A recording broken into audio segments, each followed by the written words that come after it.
Rape case में पीड़िता को सुप्रीम कोर्ट से बड़ी राहत मिली है। सुप्रीम कोर्ट ने साफ कर दिया है कि आरोपी कुलदीप सिंह सेंगर की किसी भी हाल में रिहाई नहीं होगी। कोर्ट ने दिल्ली हाई कोर्ट के उस आदेश पर रोक लगा दी है जिसमें सेंगर की उम्र कैद की सजा को सस्पेंड किया गया था। इसी बीच यहाँ पर उन्नाव रेप पीड़िता के वकील का एक बड़ा बयान सामने आया है। पहले आप ये बयान सुनिए कि आखिरकार कुलदीप सिंह सेंगर की रिहाई को सुप्रीम कोर्ट ने क्यों कैंसिल कर दिया, तो देखिए ये वीडियो। लेकिन अभी ये इतना रिलीफ मिला है कि अभी घर के दरवाजे तोड़ के नहीं घुसेंगे दरिंदे। हाँ, सड़कों पे और स्कूलों में और बाकी जगहों पे, पार्क्स में, सब जगह जहाँ भी बच्चियां जाएंगी उनके साथ खतरा मंडरा ही रहा। लेकिन ब्रजभूषण जो भारतीय जनता पार्टी के पूर्व सांसद है, वो कह रहे जैसे मेरे साथ गलत हुआ था वैसे यहाँ भी गलत हो रहा है कुलदीप के साथ। जो उनके साथ हुआ था ना, वही फॉर्मूला अपना के कुलदीप सिंह सेंगर भी साहब कोशिश कर रहे हैं, लेकिन यहाँ एक अम्बेडकरवादी बीच में आ गए हैं, बस ये प्रॉब्लम है। तो अगर उस केस में भी कोई मजबूत अम्बेडकरवादी होता तो शायद वो भी जेल में होते। अभी मैं तो यही कह सकता हूँ। लेकिन वो तो कह रहे हैं कि हाई कोर्ट का जो फैसला था वो न्याय हुआ कुलदीप के साथ। हाँ, बिल्कुल, कुलदीप के साथ तो न्याय ही न्याय हुआ है इस देश में। जब वो उनके पिताजी को पुलिस के साथ मरवा रहे थे, जब भी न्याय हो रहा था कुलदीप सिंह सेंगर साहब के साथ हो रहा था ना। जब इस बच्ची को रेप के बाद गैंग रेप कर रहे थे तब भी वो न्याय ही कर रहे थे। अपने साथ भी उनके साथ न्याय हो रहा था, देश के साथ भी शायद न्याय ही कर रहे थे। जब एक ट्रक से बच्ची जिस गाड़ी में थी अदालत जाने की चेष्टा कर रही थी ना, उसका वकील, उसकी मौसी और चाची को ट्रक चढ़वाया था, जब भी न्याय हो रहा था उनके साथ, कुलदीप सिंह सेंगर साहब के साथ। और जब केंद्रीय सरकार और उत्तर प्रदेश सरकार बड़े से बड़े वकील ले जाके यहाँ सुप्रीम कोर्ट में उन दोनों की सुरक्षा विड्रॉ कराने के लिए जोरदार बहस करवा रहे थे, तब भी न्याय हो रहा था कुलदीप सिंह सेंगर साहब के साथ। अन्याय तो ये बच्ची कर रही है ना कुलदीप सिंह सेंगर के साथ, यही तो है ना, यही तो सच्चाई है। इसी के तो पिता को मर के, जब इसको पिता को मारा गया तो कितना बड़ा अन्याय किया था कुलदीप सिंह सेंगर साहब के साथ। जब इसके वकील को मारा गया था तो इस बच्ची ने कितना बड़ा अन्याय किया था पूरे एप्स्टीन गैंग के साथ। जब इसकी मौसी चाची को मारा गया था, जब इसके पति के ऊपर हमले हो रहे हैं, उसको मारने की कोशिश हो रही है, आज इसके छोटे छोटे बच्चे खतरे में, ये सब कुलदीप सिंह सेंगर साहब के साथ अन्याय तो हो रहा है। बच्चे के साथ तो हो ही नहीं सकता अन्याय। लेकिन आप कह रहे प्रदर्शन जारी रखना चाहिए, लेकिन अगर प्रदर्शन एक सेकंड भी रुक गया, पुलिस की लाठी, पुलिस की गोली, जेलों के डर से, तो कोई बच्ची सुरक्षित नहीं है। ये बात मैं बोल रहा हूँ, ये कोई रिलीफ नहीं है। इसको जो रिलीफ कह रहे हैं वो लोग बहुत बड़े धोखे में है। बिल्कुल सो नहीं जाना है, ये जागना है और अपने आंदोलन को 100 गुना ज्यादा मजबूत करना है। अभी तो आंदोलन शुरू कहाँ हुआ है, कहाँ आंदोलन हुआ है। सोशल मीडिया पे जो लोग बेचारे थोड़े बहुत कर रहे हैं, उससे ज्यादा हायर्ड लोग कूद चुके हैं मैदान में एप्स्टीन गैंग की तरफ से। भारतीय एप्स्टीन गैंग जो है, सड़कों पे आके लोगों को डराया जा रहा है। कौन कौन से गुंडे धमकियां दे रहे हैं। उन्नाव जो मंत्री हैं वो कह रहे हैं उन्नाव बुला के मारना चाह रहे हैं वो। जब उन्नाव की पीड़िता जब दिल्ली में प्रदर्शन कर रही है तो ओपी राजभर कहते हैं कि उनको तो उन्नाव में होना चाहिए, मुस्कुराते। हाँ, ताकि वहां पे मार लेना वो आराम से।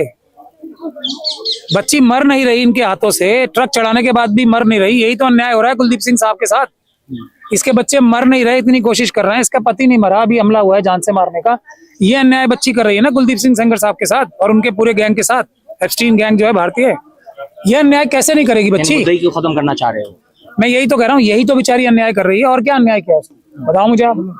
लेकिन स्टे लगा उस फैसले पर और 4 हफ्ते में फिर नोटिस जारी के जवाब भी मांगा गया है। हाँ, तो वही तो मैं कह रहा हूँ, एक व्यक्ति जो मर रही थी, ये बच्ची जो मुझसे हर दिन जब भी मुझसे मिलती थी पूछ सकती थी, सर क्या मैं अगले और मेरी बच्चे अगले 5 मिनट जिंदा रहेंगे, ये गारंटी दे सकते हो आप मुझे? तो मैं उसको ये गारंटी नहीं दे पा रहा था। अब मैं थोड़ी बहुत हिम्मत कर सकता हूँ कि हाँ, अब जो इनके गुर्गे और जो ये गैंग मेंबर्स हैं जो घूम रहे हैं सड़कों पे, आपको ढूंढते फिर रहे हैं, उनको थोड़ा सा अभी डर पैदा होगा कि अगर हमारे बॉस जो हैं इतने बड़े वाले वो बाहर नहीं आ पाए तो शायद हमें भी खतरा है। अब हम हमला ना करें इस बच्ची के ऊपर। इतना सा रिलीफ मिला इस बच्ची को, और बाकी सारी बच्चियां। सर, क्या लगता है कि ऐसे बलात्कारियों को आजीवन कारावास भी कम है, कम से कम फांसी तो मिलनी चाहिए? नहीं, फांसी देखिए, जो हमारी संविधान में, कानून में लिखा है, जो ये वाला केस है रेप का, उसमें फांसी की सजा नहीं। हाँ, लेकिन पिताजी को मारने के केस में फांसी की सजा है। उसके लिए हमने ऑलरेडी कार्रवाई कर रखी है दिल्ली हाईकोर्ट में, पिटीशन पेंडिंग है। क्योंकि सीबीआई ने उसमें भी, दूसरे पिताजी की हत्या के केस में भी बहुत हल्की इन्वेस्टिगेशन करके उनको छुड़वाया है। एक तरह से 10 साल की सजा दिलवाई है, जिसमें मृत्युदंड मिलना चाहिए था। तो उसको भी हम ठीक कर रहे हैं। लेकिन मैंने आपको आज आपने कोर्ट में देख लिया ना, उस तरफ से कितने लोग हैं, इस तरफ से हमारे पीछे जो खड़े हैं, जो हमारी रक्षा के लिए होनी चाहिए, सीबीआई, केंद्र सरकार, और वो क्या हरकतें कर रहे हैं हमारे साथ। और ये बच्ची अकेली है और हम छोटा सा ऑफिस है, बाकी देश की जनताओं की सहानुभूति है। ये सहानुभूति से काम नहीं चलने वाला है, सड़कों पे आना ही पड़ेगा। और इन संस्थाओं को, आप इनसे नाराज मत होइए, सुप्रीम कोर्ट से और दूसरे हाई कोर्ट से और दूसरी संस्थाओं से नाराज नहीं होना है, इनके साथ खड़े होना है, इनकी सपोर्ट में, क्योंकि इनके ऊपर दबाव है। 2018 में ये संस्थाएं बता चुकी हैं हमारे ऊपर दबाव है, 4 सिटिंग जजेस ने बताया था ना। तो हम जो भी प्रोटेस्ट करते हैं, मैं उन लोगों को ये सलाह दे रहा हूँ, सुप्रीम कोर्ट और हाई कोर्ट के खिलाफ, संस्थाओं के खिलाफ प्रोटेस्ट इस तरह से करें कि हम चाहते हैं कि अगर आपको जो ताकतें हैं, गैंग्स हैं, एप्स्टीन गैंग है भारतीय, और उसके साथ जो बड़ी बड़ी ताकतें हैं, वो अगर आपको डरा रहे हैं, धमका रहे हैं, आप पे दबाव बना रहे हैं, तो देश की जनता एक वापस दबाव बनाएगी जो इस दबाव को न्यूट्रल करेगी। तो जनता आपके साथ खड़ी है, आप बिना डरे संविधान से, बाबा साहब के संविधान के हिसाब से कार्य करो।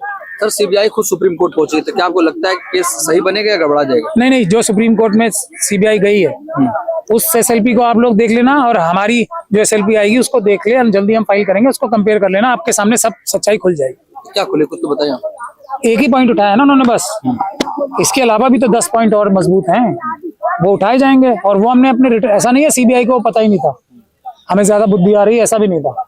हमने तो लिख के दे रखा था ना हाई कोर्ट में, रिटन सबमिशन जो कंसीडर ही नहीं की गई जजमेंट में, तो उसको ही पढ़ के बना देते एसएलपी, अगर ईमानदारी से बनानी होती तो ये इल्जाम मेरा रहेगा ही। सुप्रीम कोर्ट ने सीबीआई की अपील पर कुलदीप सिंह सेंगर को नोटिस जारी करते हुए 4 हफ्तों के भीतर जवाब देने का निर्देश दिया है। यह फैसला पीड़िता और उसके परिवार के लिए न्याय की उम्मीद को एक बार फिर मजबूत करता है। साथ ही साथ पीड़िता की प्रतिक्रिया यहाँ पर क्या है बता दें आपको कि वो कहती हैं कि सेंगर को फांसी होनी चाहिए।